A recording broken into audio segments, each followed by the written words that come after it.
My family laughed at me and thought I was a beggar when I left home at 19. "You're a loser. You'll never make it," they said. But I kept quiet. A month later, their faces were pale when I told them about my success. When I told my family that I was moving out, they laughed, not a little laugh. Not even the kind of laugh you give when you're not sure if someone is joking. No, this was a full-on, uncontrollable laugh, as if I had just said the most ridiculous thing imaginable. My dad, Henry, leaned back in his chair and shook his head, like he couldn't believe my stupidity. My mother, Linda, smiled that condescending look she always gave when she thought someone was making a fool of themselves.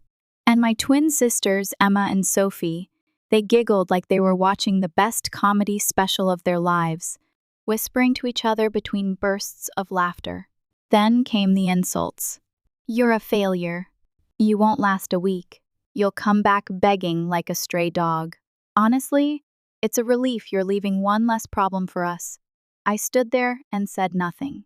There was no point in arguing, no point in explaining. Nothing I could say would change their minds. They had already decided that I was a joke, and they were enjoying it far too much to stop. It all started at dinner the night before. I had been planning my move for months, working quietly, saving money, setting everything up. I had found a small apartment across town in an actual city, not that miserable little town where everyone stayed trapped in the same cycle, never doing anything with their lives.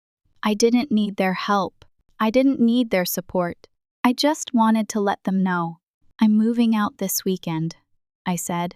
My father, Henry, put down his fork. He didn't speak right away, just stared at me as if I had just confessed to some heinous crime. My mother, Linda, shook her head, unimpressed. Then she let out a short, sharp laugh through her nose. "With what money?" she asked. "From my business," I replied. And that was it. That was all it took to set her off. My sisters, Emma and Sophie, burst out laughing first. My dad scoffed. My mom put her hand over her mouth as if to stifle more laughter. "Oh my God, he thinks he's some kind of businessman," she said. More laughter, more whispering. My sisters looked at me as if I had just said I was going to be an astronaut. I didn't react. I didn't explain myself. That only made them push harder. "You running a business? You can't even take care of yourself. You'll be homeless in a month. People like you don't make it. You're not smart enough. Let's see how long it takes you to come crawling back." For the next 2 days, they made sure to remind me how much they didn't believe in me. My father sighed and shook his head every time he walked by my half-packed bags. My mom made sarcastic comments about how I should take pictures of my apartment so I'd remember it when I got evicted. My sisters, they were whispering and giggling non-stop, looking at me like I was the biggest joke they had ever seen. It was pathetic, really. They acted like I had announced something crazy, like I was running off to join a cult or live in the woods. I was just moving to a different part of town, but to them the idea of me succeeding on my own was the funniest thing in the world. I didn't argue. I didn't defend myself. I didn't explain. And then the day came. I packed my things, grabbed my keys, and walked out. No big speech, no dramatic exit, no last words. They didn't even say goodbye. The first thing I felt when I left was silence, not the uncomfortable kind. Not the silence that comes when you don't know what to do next. No, this was the best silence I had ever experienced. No sarcastic comments from my mother. No sighs from my father. No giggles from my sisters, just me, my packed car, and the road ahead. I moved into a small apartment in the city. Not fancy, but clean and mine. It was strange at first, being in a place where no one rolled their eyes at me when I spoke. I could breathe. I could think. I wasn't afraid. I had my business. It wasn't huge yet, but it was making money drop shipping, buying and selling products without ever touching them. I had spent months setting up my websites, finding suppliers, figuring out how to market. My family never noticed because they never bothered to ask. They thought I was just wasting time on my laptop, but I wasn't wasting time. I was working nonstop, morning to night, every single day. I barely left my apartment unless I had to. Orders began to come in, then more, then more. And then, a month later, I did something for myself. I bought a car, not just any car, a brand new 2020 Toyota Camry. It wasn't some crazy sports car, but it was mine. It was new. It was proof. I took a picture of it, posted it online, and wrote a simple caption: "Hard work pays off. Congratulations on my new ride." That was it, nothing flashy, nothing pretentious, just something for myself. 30 minutes later, my phone exploded: missed calls, messages, notifications. My sisters, my mom, even my dad. "Is this a joke? Where did you get the money? You're lying. There's no way you bought this." I smiled at my phone. I answered a call from Emma. "It's real," I said. "I bought it myself." That was probably my mistake, because the moment they realized I had money, they suddenly remembered I existed. My mom, Linda, called right after that. This time, her tone was different, sweeter, almost too sweet. "We were just talking about you," she said. "You know, we really miss you. It's been too long." My dad, Henry, sent me one text. The same man who hadn't said a single nice thing to me in years suddenly wanted to check in. My sisters, the same ones who laughed at me constantly, now complimented my business, asking how I did it, saying they were proud of me. I knew exactly where this was going, and I was right, because 2 days later they started asking for money. It started small, almost cautiously. My mom called first. Her voice was different this time, soft, almost hesitant, like she didn't want to scare me off. Not her usual sharp tone, not her usual sarcasm. It was obviously fake. I knew that even before she got to the point. "James, darling, how have you been? We haven't talked in so long. I just wanted to check in and see how you're doing." Right. Now she wanted to check in, not when I moved out, not when they laughed me out of the house, now that they saw the car. I played along. "I've been good. Business is good." "Oh, that's wonderful, honey. You've always been so smart. I always knew you had potential." This almost made me laugh. "Listen, I don't want to stress you out, but things have been a little tough around here. Your dad's hours have been cut and the bills are piling up. It's been so hard, James. We just need a little help, nothing crazy, just a little loan, until we get back on our feet." There it was, the real reason she was calling. I didn't answer right away, so she continued. "You're doing so well now, and $2,000 isn't much to you, is it? I mean, with your new car and everything." I almost said it out loud. "Oh, so I have money now." But I held my tongue. I knew what was happening. I had seen it before. The moment they thought I had something they could take, suddenly I wasn't a joke anymore. Suddenly, I was useful. I didn't say yes, but I didn't say no either. Then my dad called, which was rare. "Listen, kid," he started. "No hello, no how are you, just straight to the point. Your mom's been worried sick. We have to handle things as a family. If you have money, you should help us. That's what family does." "Oh, now we're a family?" Funny, because when I left, they practically pushed me out the door. When I was struggling, they didn't care. When they were laughing at me, family didn't seem to matter. And then, like clockwork, my sisters reached out to me. No fake warmth this time, just straightforward entitlement. "You should be grateful that we raised you," Emma texted. "We put up with you for 19 years. The least you could do is help us out." Put up with me? Like I was some kind of burden? Then Sophie texted me. "Mom and Dad did everything for you. You're so selfish. You can't just disappear and leave us to struggle." I stared at my phone for a long time. Just a month ago, these same people were laughing at me, mocking me, telling me I was nothing. Now, because I had a car, because they thought I had money, I was suddenly responsible for them. I finally replied, "I will think about it."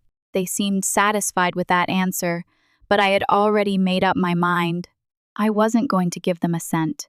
And when they realized that, things got ugly. At first, they were patient. For a few days, my mom sent me little reminders, trying to sound casual. Hey, sweetheart, any update on what we talked about? Don't want to pressure you, but we could really use the help right now. You're doing so well, James. We're so proud of you. Just let me know when you can send something over. Then my dad texted, You said you'd think about it. It's been a week. My sisters weren't so subtle? Wow, can't believe you're actually being this selfish, Emma wrote. I ignored most of it. I had nothing to say to them. Then, out of nowhere, my mom called, sounding panicked. I let it ring a few times before answering. James, the first didn't want to tell you this, but we're in serious trouble.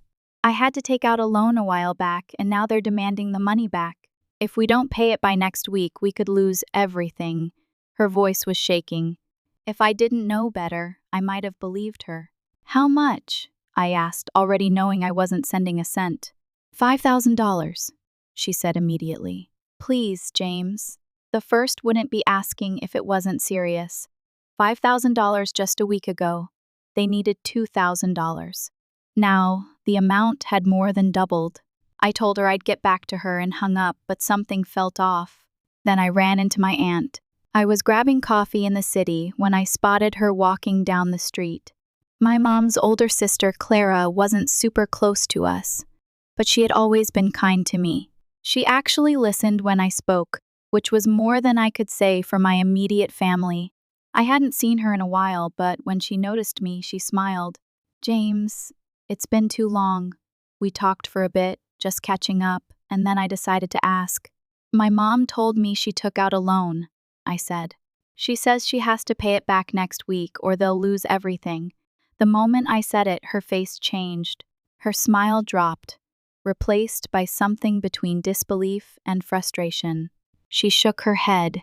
James, there's no loan. I stared at her. What? They're lying to you, she sighed. I told her it was wrong, but your mother doesn't listen to anyone. She thinks you owe her, and she figured if she scared you enough, you'd pay up. I felt my stomach tighten. She told me what she was planning, my aunt continued. I told her it wasn't fair to you, but she just laughed. She said, He's young. He'll make more money. It's not a big deal. I couldn't speak. She's done this before. James, not just to you, to me, to other family members. Always some emergency. Always some crisis that doesn't exist. And when people stop giving her money, she moves on to the next person. I stood there, completely still as the truth sank in. They weren't just asking for money. They weren't just guilt-tripping me. They had planned this.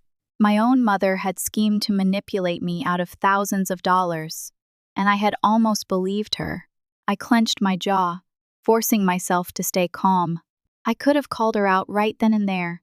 I could have sent a furious text, confronted her, told her I knew everything. But I had a better idea. I walked home. In a daze, I kept replaying my aunt's words in my head, trying to make sense of it my own mother, sitting around, coming up with a fake story just to squeeze money out of me, laughing about it, thinking I'd just hand it over like some clueless idiot. And the worst part? She had done it before. I checked my phone, more messages. My mom, my dad, my sisters. James, please. We're running out of time. Be a man and take care of your family. Are you really just going to let us struggle like this? I stared at the screen, disgusted. I could have blocked them right then and there. I could have called my mom and told her exactly what I knew, but that would have been too easy. Instead, I sent one message back. I've been thinking. You're right. I should help my family.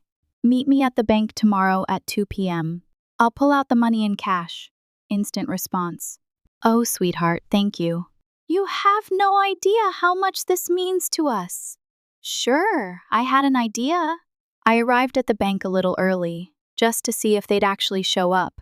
And there they were, my mom, Linda, standing near the entrance, talking with my dad, Henry.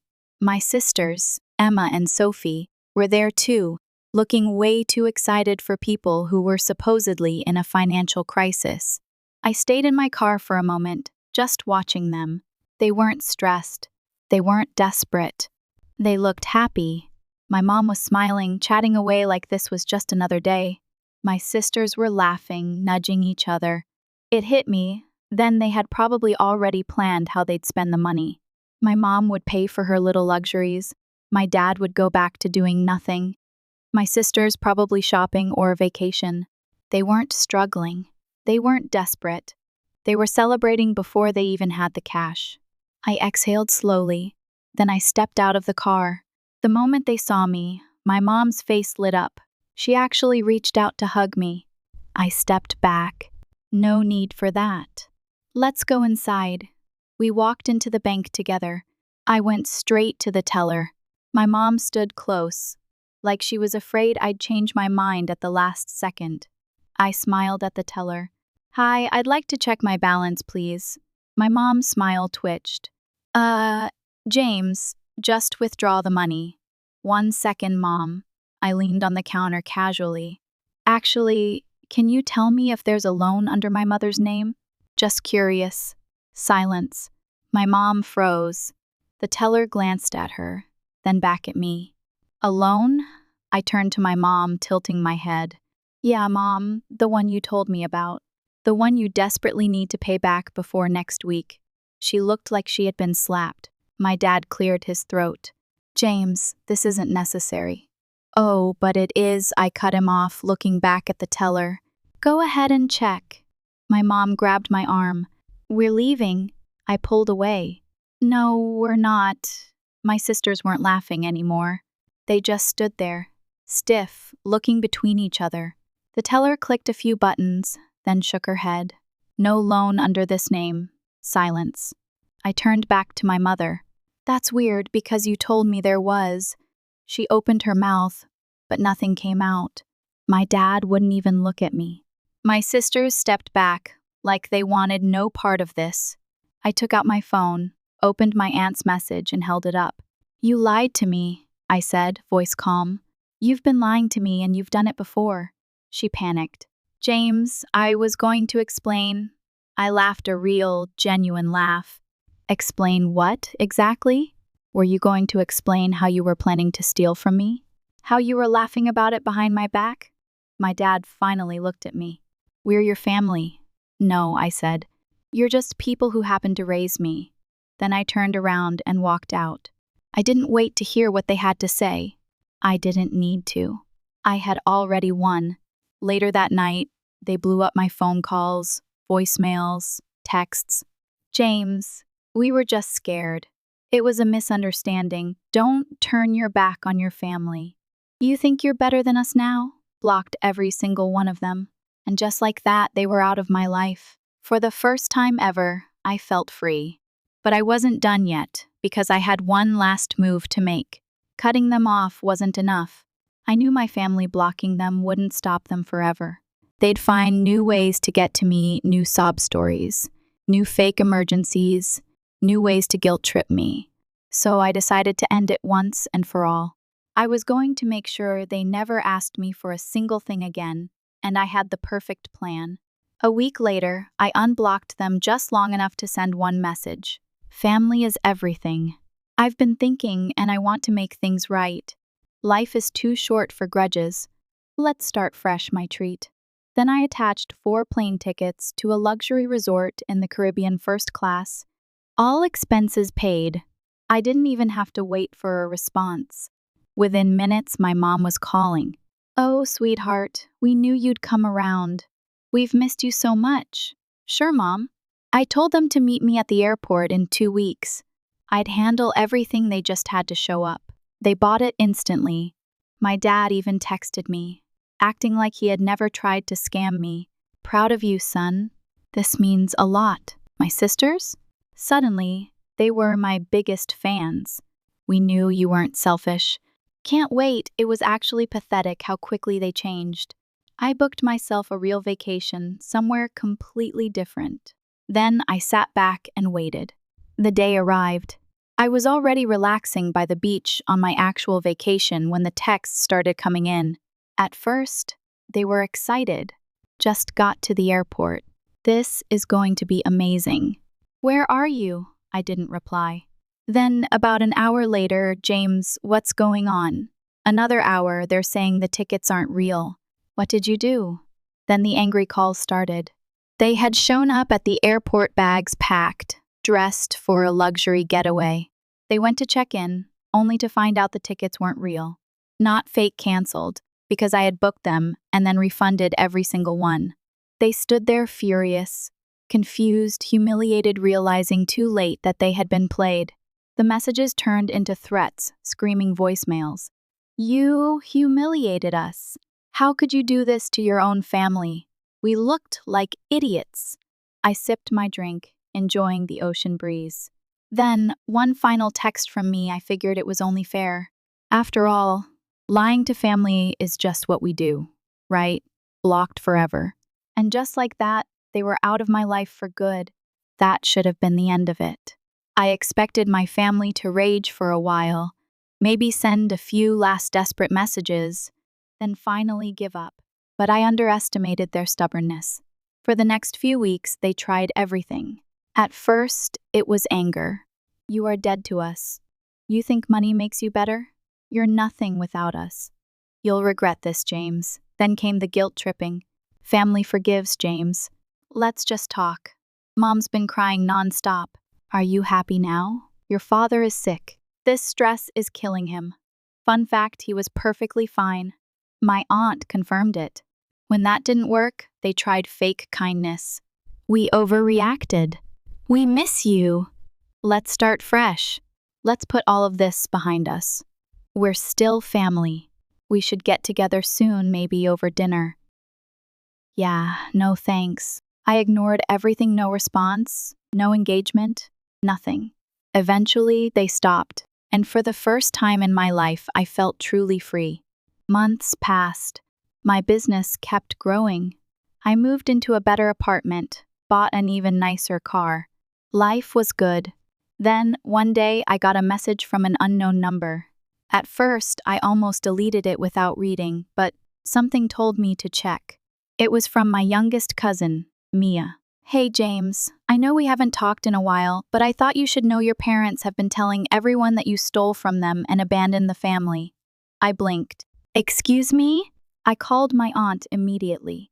She sighed, like she had been expecting it. Yeah, they've been going around telling this whole story about how you scammed them and left them penniless. It's ridiculous, I laughed. And people actually believe that? Not really, she said. Most of the family knows what they're like, but they're definitely trying to make you the villain. Unbelievable. Even after everything, they still couldn't accept that I had outplayed them, that I had escaped, that I had won. I could have confronted them. I could have sent a message, called them out, exposed their lies. But then I thought about it and smiled. They could tell whatever story they wanted. They could play the victims, spread whatever pathetic rumors helped them sleep at night. Because it didn't matter. I had what they would never have: freedom.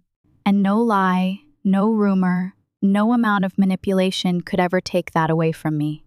I never spoke to them again, not once. Years later, I heard from my aunt that my parents had dug themselves into debt. My dad, Henry, lost his job. My mom, Linda, burned through whatever money they had left. My sisters, one was still living at home, and the other was barely scraping by. They had spent so much time scheming and manipulating that they never actually built anything for themselves. And me? I was thriving. I had a real life, a real career, real success. And the best part? I didn't owe them a damn thing. So, in the end, I got the last laugh.